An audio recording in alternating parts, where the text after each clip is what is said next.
ভিডিওটা শুরু করলাম। আজকের গল্প রবীন্দ্রনাথ ঠাকুরের শাস্তি। দুঃখীরাম রুই এবং ছিদাম রুই দুই ভাই সকালে যখন দা হাতে লইয়া জন খাটিয়া বাহির হইল, তখন তাহাদের দুই স্ত্রীর মধ্যে বকাবকি চেঁচামেচি চলিতেছে। কিন্তু প্রকৃতির অন্যান্য নানাবিধি নিত্য কলরবের ন্যায় এই কোলাহল পাড়াসুদ্ধ লোকের অভ্যেস হইয়া গেছে।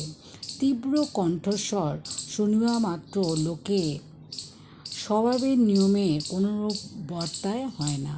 প্রভাতের পূর্বদিকে সূর্য উঠিলে যেমন কেউ তাদের কারণ জিজ্ঞাসা করে না, তেমনি এই কুড়িদের বাড়িতে দুই জায়ের মধ্যে যখন একটা হৈ হৈ পড়িয়া যায়, তখন তাহার কারণ নির্ণয়ের জন্য কাহারও কোনরূপ কৌতূহলের উদ্রেক হয় না। অবশ্য এই কোন্দল আন্দোলনে প্রতিবেশীদের অপেক্ষা দুই স্বামীকে বিশেষ স্পর্শ করিতে সন্দেহ নাই, কিন্তু সেটা তারা কোনরূপ অসুবিধার মধ্যে গণ্য করিত না। তারা দুই ভাই যেন দীর্ঘ সংসার পথ একটা এক্কা গাড়িতে করিয়া চলিয়াছে। দুই দিকে দুই স্প্রিংবিহীন চাকার অবিশ্রাম ছড় ছড় খড় খড় শব্দটা জীবন রথযাত্রার একটি বিধিবিহিত নিয়মের মধ্যে ধরিয়া লইয়াছে। বরঞ্চ ঘরে যেদিন কোনো শব্দ নেই, সমস্ত থমথম ছমছম করিতেছে, সেদিন একটা আসন্ন অনৈসর্গিক উপদ্রবের আশঙ্কা জন্মিত। সেদিন যেন কখন কি হবে তাহা কেউ হিসাব করিয়া বলিতে পারিত না। আমাদের গল্পের ঘটনা যেদিন আরম্ভ হইল, সেদিন সন্ধ্যার প্রাক্কালে দুই ভাই যখন জন খাটিয়া শ্রান্ত দেহে ঘরে ফিরিয়া আসিল, তখন দেখিল স্তব্ধ গৃহ গমগম করিতেছেন। বাইরেও অত্যন্ত গুমটা। দুই প্রহরের সময় দুই এক পশলা বৃষ্টি হইয়া গিয়াছে। এখনও চারিদিকে মেঘ জমিয়া আছে, বাতাসে লেশমাত্র নাই। বর্ষায় ঘরে চারিদিকে জঙ্গল এবং আগাছা অত্যন্ত বাড়িয়া উঠিয়াছে।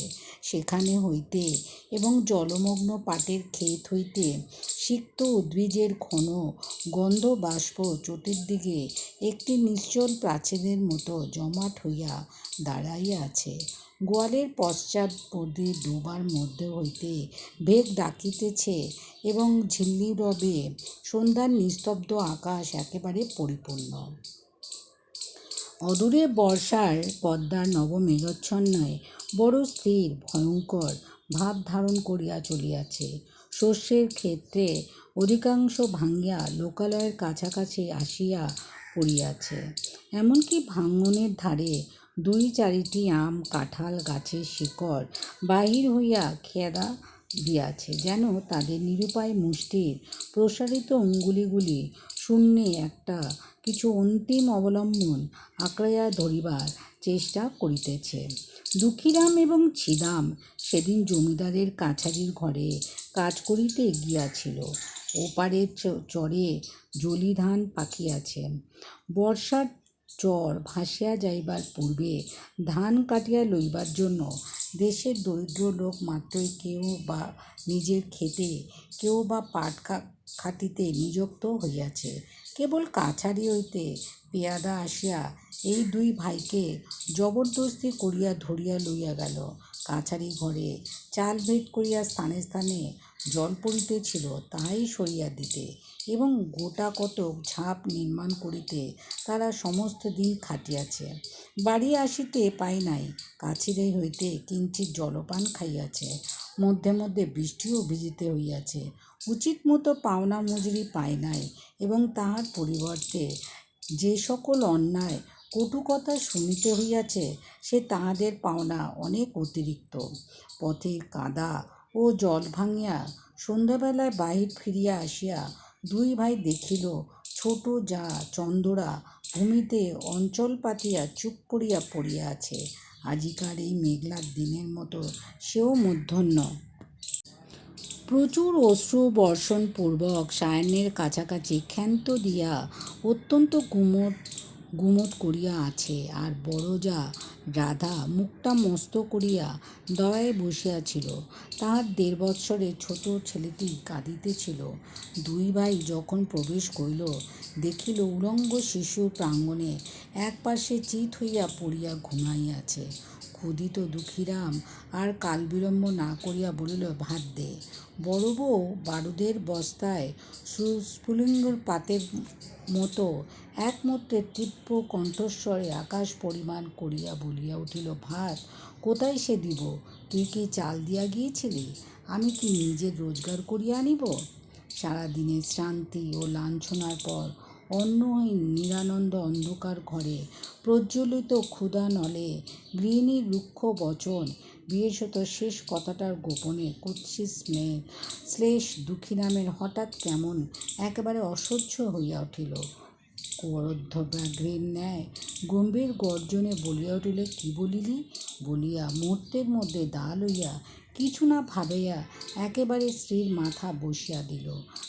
রাধা তাহার ছোট জায়ের কোলের কাছে পড়িয়া গেল এবং মৃত্যু হইতে মুহূর্ত বিলম্ব হইল না।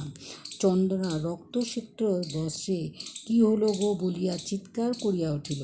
ছিদাম তাহার মুখ চাপিয়া ধরিল। দুঃখীরাম দা ফেলিয়া মুখে হাত দিয়া হতবুদ্ধির মতো ভূমিতে বসিয়া পড়িল। ছেলেটা জাগিয়া উঠিয়া ভয়ে চিৎকার করিয়া কাঁদিতে লাগিল। বাইরে তখন পরিপূর্ণ শ্রান্তি। রাখাল বালক গরু লইয়া গ্রামে ফিরিয়া আসিতেছে। পরপারে চরে যারা নতুন পক্ক ধান কাটিতে গিয়াছিল, তারা 5-7 জনের একটি ছোট নৌকায় এপারে ফিরিয়া পরিশ্রমের পুরস্কার 2-4 আঁটি ধান মাথায় লইয়া প্রায় সকলে নিজ নিজ ঘরে আসিয়া পৌঁছাইয়াছে। চক্রবর্তীদের বাড়ির রামলোচন খুড়োর গ্রামের ডাকঘর চিঠি দিয়া ঘরে ফিরিয়া নিশ্চিন্ত মনে চুপচাপ তামাক খাইতেছিলেন। হঠাৎ মনে পড়িল তাহার কোরফা প্রজা দুঃখীরই অনেক টাকা খাজনা বাকি, আজ কিয়দংশ শোধ করিবে প্রতিশ্রুতি হইয়াছিল। এতক্ষণে তারা বাড়ি ফিরিয়াছে। স্থির করিয়া চাদরটা কাঁধে ফেলিয়া ছাতা লইয়া বাহির হইলেন। কুড়িদের বাড়ি ঢুকিয়া তাহার গা ছমছম করিয়া উঠিল। দেখিলেন ঘরের প্রদীপ জ্বালা হয় নাই। অন্ধকারের দাওয়ায় 2-4টি অন্ধকার মূর্তি অস্পষ্ট খেদা যাইতেছে। রইয়া রইয়া দাওয়ায় এক কোণে হইতে একটা অস্ফুট রোদন উচ্ছ্বসিত হইয়া উঠিয়াছে এবং ছেলেটা যত মা মা বলিয়া কাঁদিয়া উঠিতে চেষ্টা করিতেছে, ছিদাম তার মুখ চাপাইয়া ধরিতেছে। রামলোচন কিছু ভীত হইয়া জিজ্ঞাসা করিলেন, দুঃখা আছিস নাকি? দুঃখা এতক্ষণে প্রস্তুত মূর্তির মতো নিশ্চল হইয়া বসিয়াছিল। তার নাম ধরিয়া ডাকিয়া মাত্র একেবারে অবরোধ বালকের মতো উচ্ছ্বসিত হইয়া কাঁদিয়া উঠিল। ছিদাম তাড়াতাড়ি দাওয়ায় হইতে অঙ্গনে নামিয়া চক্রবর্তীর নিকটে আসিল। চক্রবর্তী জিজ্ঞাসা করিলেন, গামীরা বুঝি ঝগড়া করে বসিয়া আছে? আজ তো সমস্ত দিনই চিৎকার শুনিয়াছি। এতক্ষণে ছিদাম কিংকর্তব্য কিছুই ভাবিয়া উঠিতে পারে নাই। নানা অসম্ভব গল্প তাহার মাথায় উঠিতেছিল। আপাতত স্থির করিয়াছিল, রাত্রি কিঞ্চিৎ অধিক হইলে মৃতদেহ কোথাও সরাইয়া ফেলিবে। ইতিমধ্যে যে চক্রবর্তী আসিয়া উপস্থিত হইবে এ যেন মনে করে নাই। ফস করিয়া কোনো উত্তর গেজাইল না, বলিয়া ফেলিল, হ্যাঁ, আজ খুব ঝগড়া হইয়া গিয়াছে। চক্রবর্তী দাওয়ার দিকে অগ্রসর হইবার উপক্রম করিয়া বলিল, কিন্তু সেই জন্য দুঃখা কাঁদে কেন রে? ছিদাম দেখলি আর রক্ষা হয় না। হঠাৎ বলিয়া ফেলিল, ঝগড়া করিয়া ছোট বউ বড় বউয়ের মাথায় এক দায়ে কোপ বসাইয়া দিয়াছে। উপস্থিত বিপদ ছাড়া যে আর কোনো বিপদ থাকিতে পারে এ কথা সহজে মনে হয় না। ছিদাম তখন ভাবিতেছিল, ভীষণ সত্যের হাত হইতে কি করিয়া রক্ষা পাইব। মিথ্যা যে তদপেক্ষা ভীষণ হইতে পারে তা তাহার জ্ঞান হইল না। রামলোচনের প্রশ্ন শুনিবামাত্র তার মাথায় তৎক্ষণাৎ একটা উত্তর গেজাইল এবং তৎক্ষণাৎ বলিয়া ফেলিল। রামলোচন চমকিয়া উঠিয়া কহিল, হ্যাঁ, বলিস কি? মরে নাই তো? ছিদাম কহিল, মরিয়াছে বলিয়া। চক্রবর্তী পা ছড়াইয়া ধরিল। পা জড়াইয়া ধরিল। চক্রবর্তী পালাইবার পথ পায় না, ভাবিল রাম রাম, সন্ধ্যাবেলা এ কি বিপদ পড়িলাম। আদালতে সাক্ষ্য দিতে দিতেই প্রাণ বাহির হইয়া যাইবে। ছিদাম কিছুতেই তার পা ছাড়িল না, কহিল, দাদা ঠাকুর, এখন আমার বউকে বাঁচাইবার কি উপায় করি। মামলা মোকদ্দমার পরামর্শে রামলোচন সমস্ত গ্রামের প্রধানমন্ত্রী ছিলেন। তিনি একটু ভাবিয়া বলিলেন, খেদ ইহার উপায় আছে। তুই এক্ষুনি থানায় ছুটিয়া যা, বলগে তোর বউ ভাই দুকা সন্ধ্যাবেলায় ঘরে আসিয়া ভাত চাইয়াছিল, ভাত প্রস্তুত ছিল না বলিয়া স্ত্রী মাথায় দা বসিয়া দিয়াছে। আমি নিশ্চয় বলিতেছি, এ কথা বলিলে ছুরিটা বাঁচাইয়া যাইবে। ছিদামের কণ্ঠ শুষ্ক হইয়া আসিল, উঠিয়া কহিল, ঠাকুর, বউ গেলে বউ পাইব, কিন্তু আমার ভাই ফাঁসি গেলে আর তো ভাই পাইব না। কিন্তু যখন নিজের স্ত্রীর নামে দোষারোপ করিতেছিল তখন এই সকল কথা ভাবে নাই। তাড়াতাড়ি একটা কাজ করিয়া ফেলিয়াছে। এখন অলতিভাবে মন আপনার পক্ষে যুক্তি এবং প্রবোধ সঞ্চয় করিতেছে।